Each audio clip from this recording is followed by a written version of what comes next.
I'm the only one who knows that my brother didn't die in the war, but deserted because he couldn't shoot civilians. But now he's back, and I have to decide whether to hide him or put him on trial. I'm 36. I live in Little Rock, Arkansas. I've been a firefighter for 12 years at the same place. I have a wife, Sarah, 34, and 2 children. Life is stable. Simple. I like order, clear rules, clear responsibilities. But there's one thing I've never told you. My brother is Jason, 2 years older. He was in the Army, Marines, served in Afghanistan. Officially, he died in action. 2017. Attack on a convoy. Everyone died. Buried with honors. Medal of Valor. The name is engraved on the memorial. But he didn't die. He deserted. I found out a year after the death. Not from him. From a letter. Anonymous. Without a postmark. Was lying in the mailbox. Your brother is alive. He didn't die. He ran away. Not because he was afraid, but because he couldn't shoot children. If you want to find him, look in Montana. Near Battle. He works on a farm. Under the name Joe. I didn't believe it. I thought, someone is joking. Someone is angry with the Army. Someone will destroy the memory of a hero. And then, a month later, I received a photo. Not sent. It was just lying in my car. On the seat. It was a man in a jacket from behind. His hair was cut off. The scar on his neck was the same one he got from a grenade in Iraq. And the sign on the farm shed said, Battle, Montana. I knew. It was him. I didn't tell the police. I didn't tell the Army. I didn't tell anyone. But I was going. Not because I wanted to find him, but because I had to decide whether to give him away or hide him. 3 weeks later, I was standing outside that shed. Jason came out. I looked. I wasn't surprised. I knew you'd come, he said. And I know why. You're a deserter, I said. They're looking for you. Your name is on the database. If I don't report it, they'll accuse me of complicity. Yes, he said. But I didn't run away because I was afraid of death. I ran away because I couldn't kill a girl who was about 7 years old. She was holding a bottle of gasoline. The commander ordered to shoot. I didn't shoot. And when they killed her, I ran away. And I said to myself, I will no longer follow orders that make me a monster. I couldn't answer. I just looked at him. And I understood. I wasn't facing a traitor. I was facing a man who had lost faith in what he was fighting for. We were sitting in the barn. Dark. Only a lamp on the table. Outside the window, rain. He didn't speak for a long time. He just looked at his hands. At the scars. At the stains of manure that wouldn't wash off. You think I broke my oath, he said. Not a question. An assertion. Yes, I said. You were a soldier. You swore. And you ran away. I didn't run away from a battle, he said. I ran away from a crime. He paused. Then he began. It was in the evening. We went out on the route. We received information. There are militants in the village. Detain all suspects. But when we arrived, there were women. Children. Old people. No armed men. The commander, Captain Morris, said, clear the area. They might be connected. We asked how. He said, everyone. No exceptions. You didn't believe it, did you? I did, he said. At first. But then I saw it. A woman was holding a child. She was about 5. She was crying. And one of ours, a young guy, the first thing he did was shoot. Just like that. Without an order. And she fell. I didn't move. I didn't scream. I just stood there. And at that moment I realized, we're not an army. We're killers. And then there was a girl, he said, with a bottle. She didn't throw it. She just stood there. And the captain said, the last post reported that she was carrying explosives. Shoot. I didn't shoot. I said, she's a child. She can't be a threat. He repeated the order. I lowered my weapon. And when they killed her, I ran away. Over the mountains. Without communication. Without a map. I knew that if I stayed, I would be killed. Or I would become like them. I couldn't answer. Not because I didn't believe it, but because I understood that. If I had been there, I would have done the same thing. Why didn't you file a report? I filed one, he said. Anonymously. Through a secure channel. But a week later, the order came. Event not confirmed. Soldier under stress. Case closed. And a month later, the same captain was promoted. And you ran away. I didn't run away, he said. I refuse to be a part of it. And if it's a crime, then let the one who ordered the shooting be tried. Not the one who couldn't. The next day, I went to see a local lawyer, a former military lawyer who specializes in war crimes cases.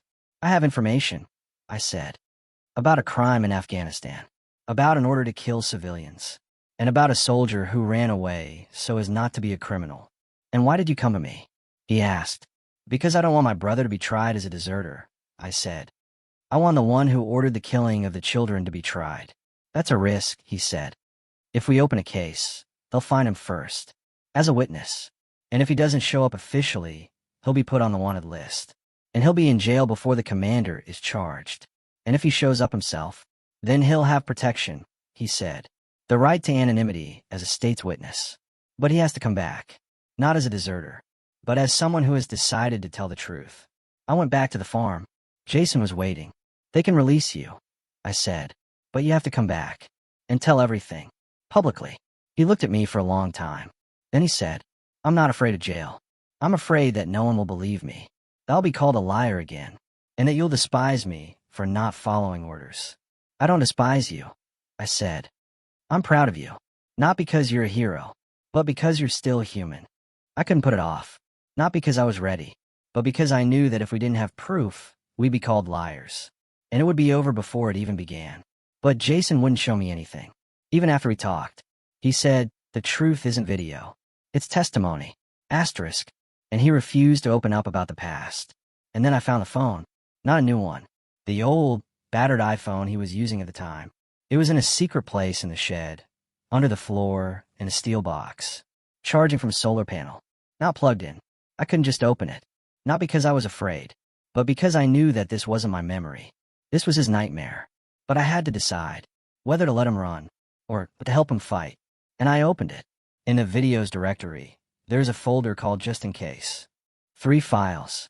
Dates, July 17th, 18 and 19, 2017. The last days before his disappearance. The first video is 23 seconds long. Shot from a distance. A group of soldiers enter the village. Women run. Children hide. One soldier shoots into the air. Voiceover. Jason, they are not armed. Why are we here? The second is 1 minute 12 seconds long. Close up. Woman with a child in her arms. Crying. A soldier approaches. Takes the child. Throws him to the ground. And a shot. Jason's voice.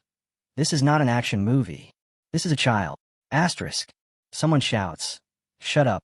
The screen goes dark. The third is the last. Night. Phone hidden in pocket. Shaky video. Captain Morris stands in front of the group. Speaks quietly but clearly. Next time, no questions asked. If there is suspicion, clear the area. Civilians are cover. And if anyone doubts again, they will become an example. Then, Jason's voice, whispering.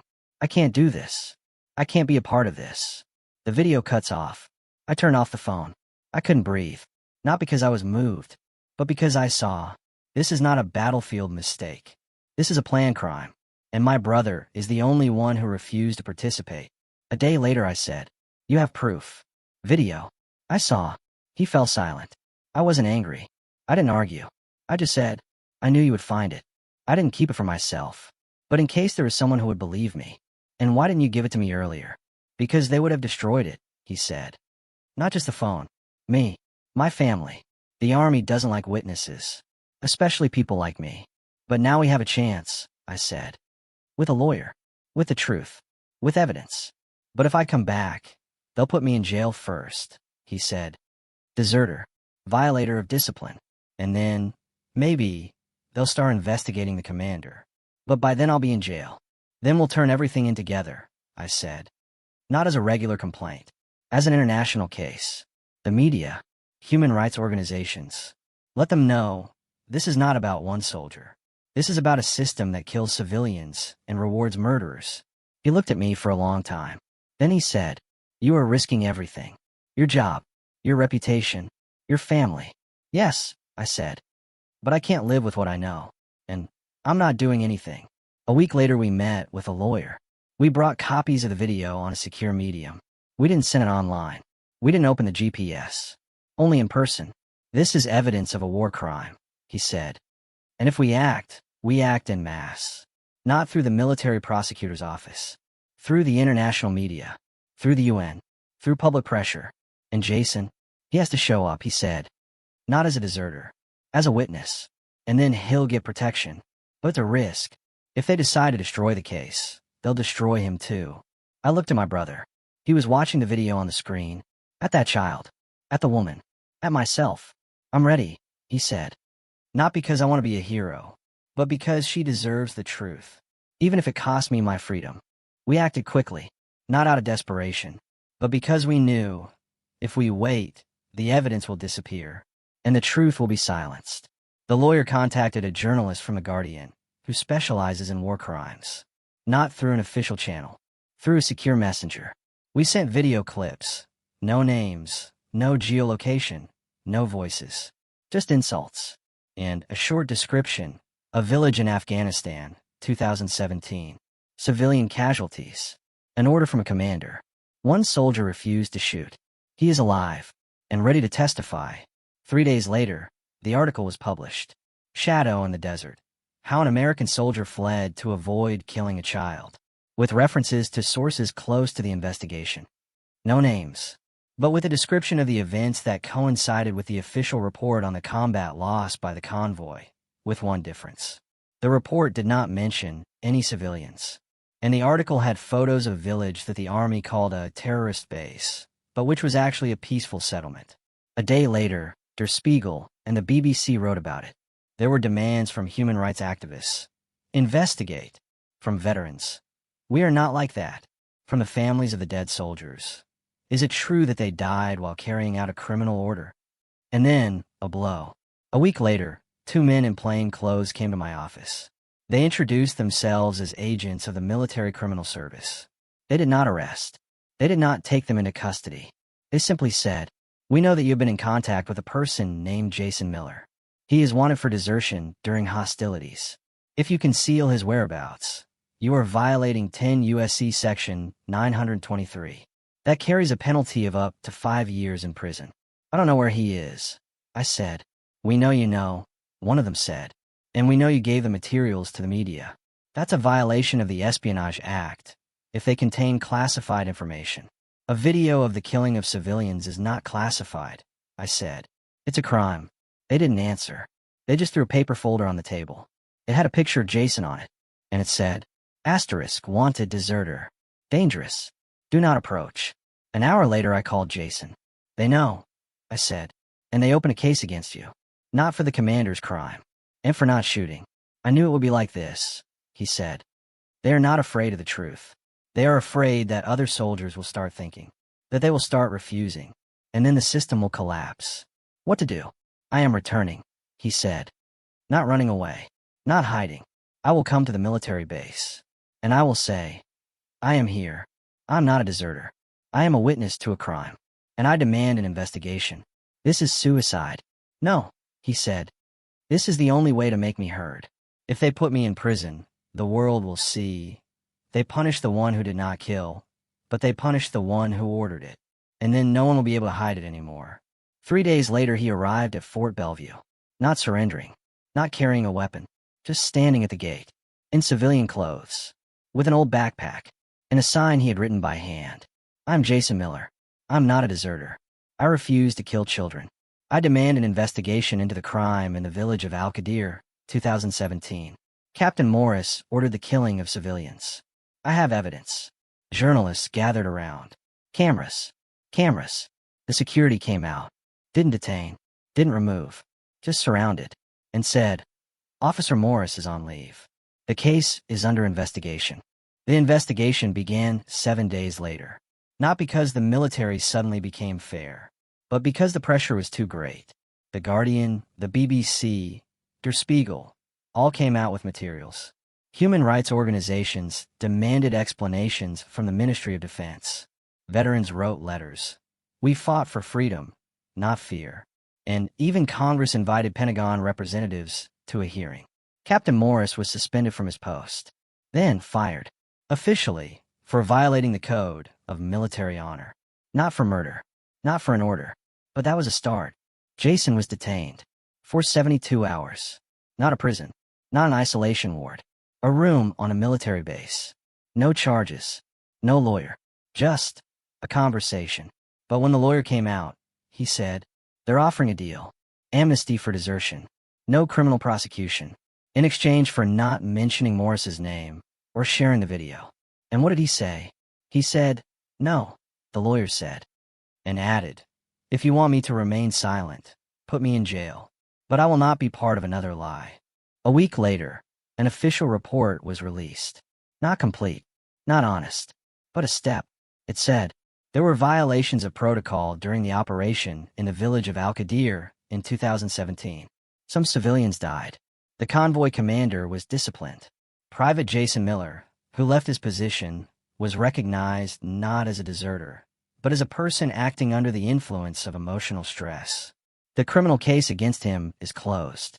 No mention of the order. No mention of the video. No mention of the killing of children. But he was free. At a press conference organized by human rights activists, Jason stood in front of the microphones. Not in uniform. Not with awards. Just in the gray sweater I gave him for his 18th birthday. "Thank you for hearing me," he said. "But this is not my victory. This is the victory of that girl I could not save."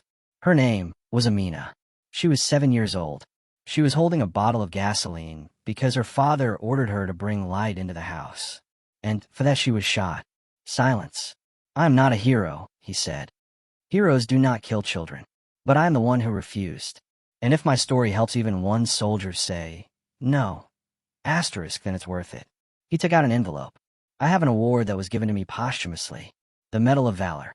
I don't have the right to wear it. Because courage is not shooting. Courage is not shooting when ordered to kill an unarmed person." He put the medal on the table and said, "Let's stay here, as a reminder that sometimes the greatest courage is to refuse to follow an order." After the conference, we drove home. Not to Montana. To me. Sarah met him without saying a word. Just hugged him. The children watched. Not with horror. With respect. A month later, he became a counselor at a veteran center. He helps those who can't come back. Not because he's afraid of prison, but because he's afraid of himself. And every time I see him sitting with a guy who whispers, "I killed innocents," I think, he didn't run away. He saved himself. And now he saved others.